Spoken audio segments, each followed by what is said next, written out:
I don't think so. Have you been with ever spoke with Raza? Maybe we have met you there. I don't know, but I have definitely not come Yeah. for this particular podcast now. Oh, okay, no. Okay, don't worry.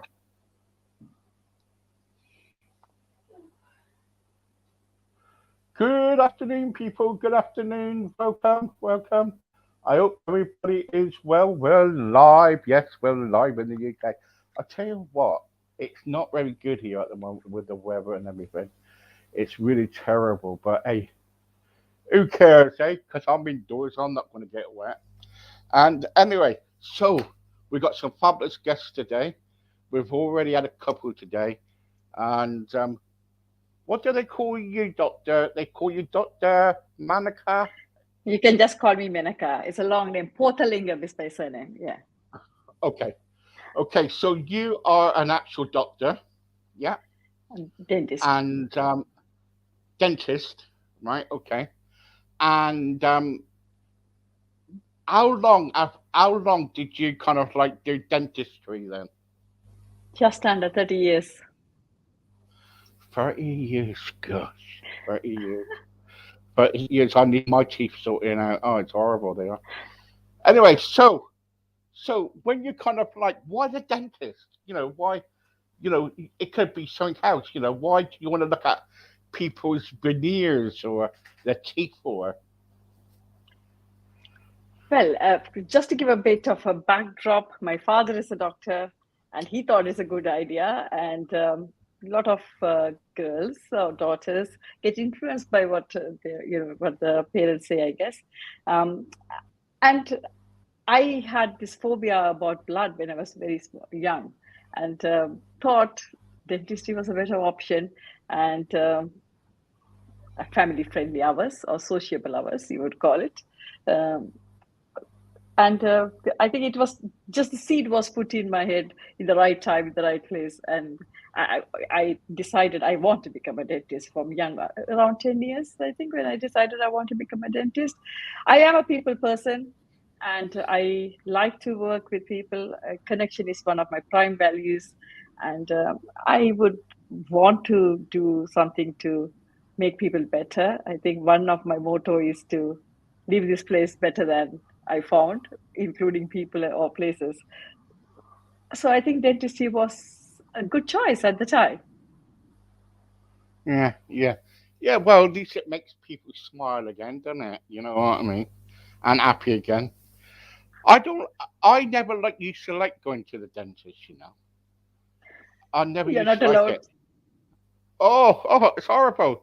When they lay you down and they go, right, okay, we're gonna stick this needle there, and it's like that long, and I'm thinking, well, I tell you what, you give me the needle and I'll give it to you, and things like that. But the trouble is, so being a dentist, it's kind of like it's a good profession, you know, and also, you meet a lot of people, but you must have moments where you've had like embarrassing moments, have you? Yes, I do. I still remember when I was a young, not so young actually, but early on in my career, let's put it that way. One of my patients came through with a child, and I was focusing on the child, and I just turned around and said, "Oh, these are the options we can do for your grandson." And it happened to be his son. And I learned that big lesson on that day. Never assume anything, just ask. So it was, like I think the patient's father was almost around 50 years older than him, something like that. So I just kind of assumed it must be the grandson. So it wasn't. So Gosh, I think I will never forget that moment. gosh. What happens if you get people who is kind of like obese, say, who comes in, people who is, I'm a obesity campaigner, and many people come to me and say, Steve, every time I go to the dentist, they ask me about my weight, is it kind of like, would it carry me the bench, the lie down? What do you How do they cope now with dentistry with people is with obesity? The reason being, we are not insured if something happens. If something goes out, like if you sit in the chair and the chair gives up, we are not covered by the insurance because the chair strictly comes with certain weight restrictions. And if we then overrule that, then it is our own liability. The insurance wouldn't cover. And that's the reason. But there are centers that you can refer them to, and they have the facilities to, I'm not the slim and trim person either, so I totally understand the frustration. But the reason dentists do that is because of that, because they are not covered by anyone if they do it. Actually, they might be penalized because they're putting somebody in their harm. But imagine if you are lying down in a chair and the chair gives up. Yeah, yeah.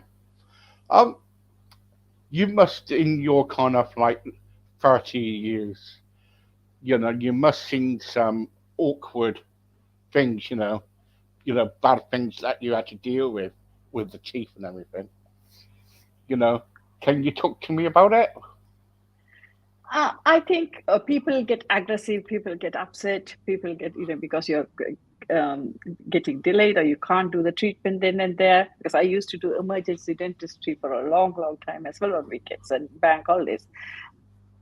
But what I do realize now after all the experiences, it comes from a place of fear or it comes from a place of frustration. It's not that they want to lash out at you, but they're dealing with their own issues.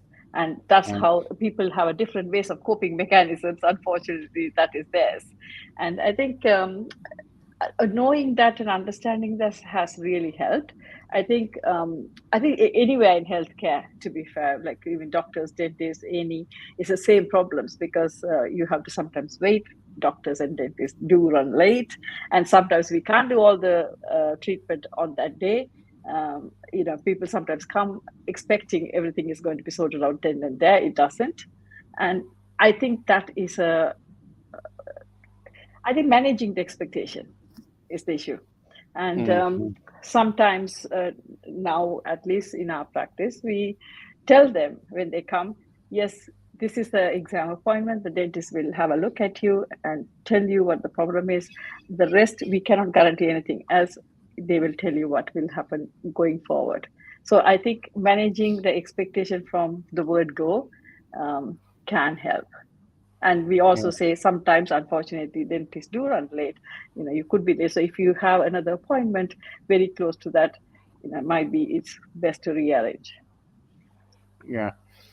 What do you say to people who can't wait for the dentist, and so what they do is they start taking their own teeth out? It's a very sad situation to be in. And I'm sure no one wants to take their own teeth out, but there are safety implications because you could use something which is not supposed to be used. You could break your tooth, you could get infected, you could swallow your tooth, there could be a medical emergency. So there are myriad of reasons why one shouldn't do that. But if they are doing it, perhaps from out of desperation, and as a system as a whole, we have to look at it, I guess, to see why is that happening. Why are these people? Because some of the homeless people come to see me in the practice, and I have used to long time back. I used to work in a dementia center just as a my paying for it forward kind of thing. I always did Mm, mm. dental camps when I was in India. I used to go to dental camps for underprivileged patients, but I wouldn't recommend that, and I think it's a big no-no as far as I can tell.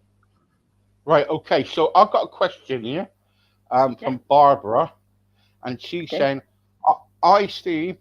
Good conversation. Can you tell me about dentists? I've been to a long time, um, and we've been having problems finding a dentist. What can I do? It's very frustrating. NHS dentists are not taking anybody else on. Um, what do you think about that?" Yes, I. totally agree that some practices are not taking NHS patients on, but there are some practices who are taking. I think, unfortunately, the onus is on us right now as patients or as public for us to look at it. Go at the Google, look for NHS and just put your postcode and all the put NHS in. Just go to NHS choices, put a dentist and put your postcode. All the options of dentist will come through. Sometimes you might have to, for the time being, that is one. You finding the dentist is the first roadblock. Secondly, uh, including us, everybody is becoming a bit more strict. When you don't turn up for the appointment, or you cancel on the day repeatedly, I think a lot of NHS practices are now letting those patients go because there is a long waiting list for people to come in. um, Mm. those are the two things I can think of, What because is the I didn't problem? come to talk about dentistry, so I'm just talking, as the experience as such. Yeah, well, why see, the trouble is, you said you've not been on before, so, and I thought, well, because you was doing dentistry, I thought, let's cover that for a minute, then we could talk later about doing other different things. Sure. But the trouble is, though, you are a dentist, you are a dentist, you're into dentistry, or used to be, and the trouble is, so there's a lot of people out there who kind of struggling to find a dentist, right? But they can't find a dentist. So what I'm trying to ask you is this: what is the problem? Is it because not enough staff? What is it? I think it's a multiple causes. One is, of course, according to the news survey, I think some dentist shortage, staff shortage, yes, rightly you put it, and also because a lot of practices were closed for a few months, or we didn't run in our full capacity for a while, and now we are catching up with the patients who were supposed to be having the treatment done, and obviously, as you would expect, the loyalty lies there because you can't not treat your own patients and get new patients in. So I think they are the reasons. But if you are in pain, if you are in real problem, you can call 111 and they will definitely assign you a dentist to go and see, at least sort out that problem. And Right, then I've you known get. I've known people go to the dentist and he's actually kind of like he's on benefits or he's on kind of like short incomes. He's gone to the dentist and all of a sudden they had a tooth out and they were billed for it for £42 or whatever it was, and they said you got to pay it on the spot. Many people can't do that, can they? If you are on benefit, there's no need to pay. There's always, if you are going to NHS, just to clarify, if you are definitely going to NHS practice, and the NHS fees are available to see for everyone, or you don't just put Google in the Google NHS charges in dentistry, it will come. And then any most of dentists, I would think any NHS dentist would tell you how much is going to cost exactly. And because sometimes what perhaps happen is they are on benefit, some kind of benefit, but they don't have the proof. So sometimes some of the practices might say is you have to pay today and you can reclaim it from NHS. Nobody will tell Right. you to pay for something if it is NHS dentist. That's my take on it. Right. Thank you so much for that. The trouble is, so do you think it all comes down to money at the end of it? It's, how can I say, it's not as, I wouldn't say it's very cheap as certain procedures, but it is. I think it is being fair to everyone. From the point of dental, as a dentist, I can tell if a lot of dentists go to do private dentistry now because No, they no, no. I'm not asking that question. What I'm asking is, do you think at the end of the day that it all boils down to the money and not the people that who are kind of like who needs treatment? because NHS charges, the dentists don't have any choice. NHS charges are being prescribed or prescribed for us, and we just pass the charge to the patients how much they have to pay. Yeah, So yeah. and You have but go on, carry on. the matter of money shouldn't come, because in this country we do have benefits, and if you have benefits and you have the proof that you are getting some kind of benefit, then you wouldn't have to pay. Yeah, yeah. But people do, oh, people do. People do have to pay because you can't get a dentist, so they could probably go to a private dentist and say, look, I'm really in pain and everything, and they phone up the hospital, and the hospital will say, "Oh, take some paracetamol or some other tablets and stuff like that." That's fine. That's just a temporary fix. When people want a dentist, they want a dentist. Um, and the other thing is when people are not on benefits and they're full time, they're working and they've been working all their lives and they can't find a dentist. That is a problem too, isn't it? You know what I mean? I totally understand, but it's beyond my remit to comment on it. But people, I believe people still can find NHS dentist. Mm. I'm not saying it's easy, but there's a way to find it, is for sure. And on top of it, I think if you go to the private dentist, it's totally their discretion. What at their discretion what they do and Right. don't. Okay. Um, I'll move away from that. I'll move away from dentistry now. What I want to concentrate on is yourself. So tell everybody what you actually do now, so that you, and if any, we've got a lot of people listening at the moment, and so tell people what you do, and how you can help them. so I still practice dentistry part time. I have my practice. I do practice, and but few years back, I was diagnosed with burnout depression myself, and that's what deviated me from working full time dentistry and only dentistry. I realized what was happening as a professional is we focus so much in learning skills and not, gathering knowledge and climbing up that ladder and becoming professionally success. We often don't look after ourselves. And also, my background is I'm from Sri Lanka. I was caught up in the war, had to leave and go to India to do my dentistry, and then I moved here. So I always say I have clicked the three Ds: the death, the depression, and the divorce. So that's, I think, from that place, I think it has taught me to be compassionate. It has given me a lot of um, time to reflect and be empathetic towards others. And my main aim is to help the professionals to know that personal happiness, personal satisfaction is as important. And the only way you will be able to not only achieve professional success but be able to sustain, because people, they say, the universe throws stones at you, and then a brick at you. But for me personally, I waited till the whole wall collapsed on myself. So Right. the aim is to shorten the path for other people and not to go through that, really. Why did you come depressed? Was it because of the work? It's a multitude of reasons, personal reasons, and so I think I was in a hamster wheel. I kind of wore a mask, and I always smiled, partied hard. The bigger the problem, my smile became broader. I partied harder, and nobody could really notice what was happening. So I always say, Mhm. yes, I train people in resilience, but I also say you have to be careful, um, that particular person and the people around, to not to make that resilience a problem. Because when someone is strong, like for me, I survived the war, I survived the divorce, so Mm. I thought for myself as well, I was invincible, I can just keep going on and nothing will ever happen to me.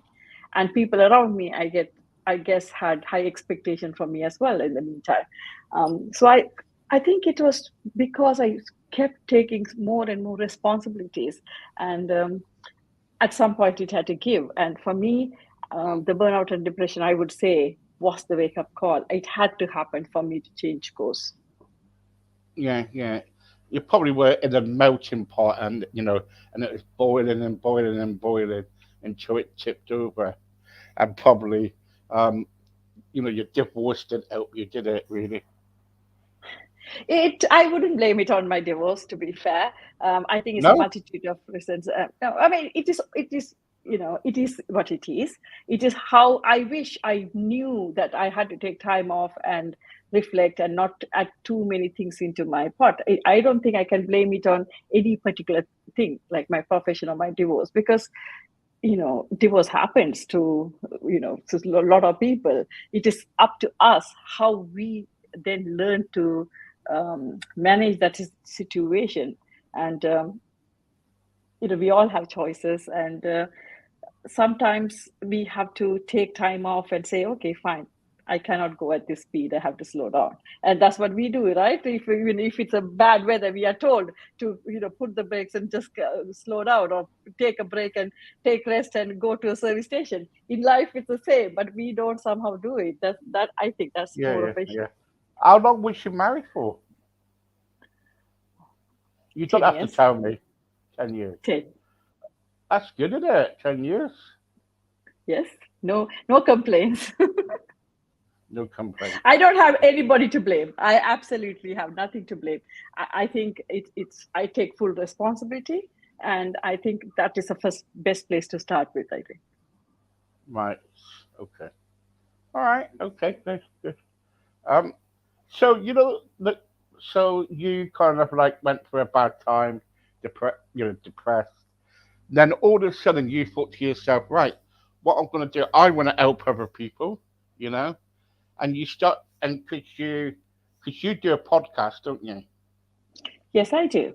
So how it happened is I went and did hypnotherapy, NLP, loads of courses, including leadership, just to help myself. I wanted to get to the bottom of it to see what was it, didn't help Yeah. me, What or the what problem helped was? me, Yeah. and what I can do.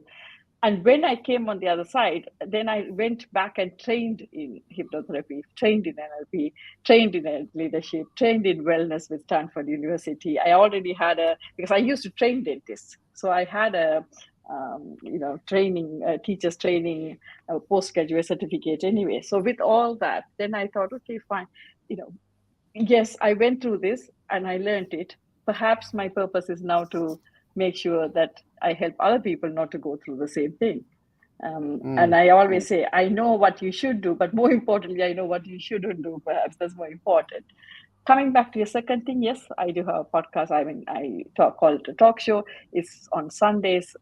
We heavily invest in healthcare, particularly because healthcare, like a lot of doctors and mental health, particularly, they have spoken about myriad of things. We are on our 93rd um, episode this Sunday, so we only do once a week. Well I know done. you do loads. Thank you. And yeah, and we have spoken about, particularly in certain communities. I come from South Asia, like, is living together still a taboo? Is single parenting, getting divorced? We have a different set of roadblocks sometimes as well. So we do speak about those things, including this. Great, great. All right, I will listen to the podcast one day. Thank I you. knew you had one, but I didn't know uh, thingy, so I will. What is your? Tell everybody what is your podcast called? Meet Menaca. And yes, it is on Zoom every Sunday. We do live. People can come and join us. And the first 60 minutes is the discussion between, like exactly like how you do it, between the speaker and myself.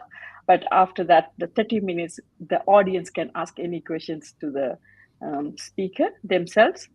But the first 60 minutes go then on our YouTube channel, Meet Menaca. Yeah, So yeah, great. all of them are there. Well done, well done. And so, what can you offer clients if clients come to you and say, right, Monica, I want some help. I want you to do something. You know, what can you offer clients that other people can't? I think my personal experiences, including surviving a war, migrating twice from there to Sri Lanka to India to then India to the UK, going through the divorce. So I think personally, I have gone through enough to learn what I should do and shouldn't do, and what helps. Most of them, it is about them. That's what the biggest learning for me, knowing about myself, what is important to me, what matters to them, and then going from there, because I think we always start in the wrong place, what other people want, where we want to go, instead of thinking what suits us, what are our core values, what matters to us, what is our why or a purpose, or like Simon would say, it's like different things, but more. So two main things. One is, if you are a professional, particularly if you're a healthcare professional, how to, you can grow your practice, how to recruit staff and all that. But more importantly, as a person, I guess in your podcast, the more in a personal level, it is mostly about resilience. So self leadership secrets, I call it. It's how you identify your emotions, how you can adapt, and how they are connected to your habits, what kind of impact it has, how to find out, and how you can change your habits positively, knowing what is causing it so that you can sustain it. And then I go through the performance, the productivity, how can you, and make sure that you have the tools to accelerate your journey all the time. And so you have accountability partners, you have a community to cheer you on to do whatever you have to do.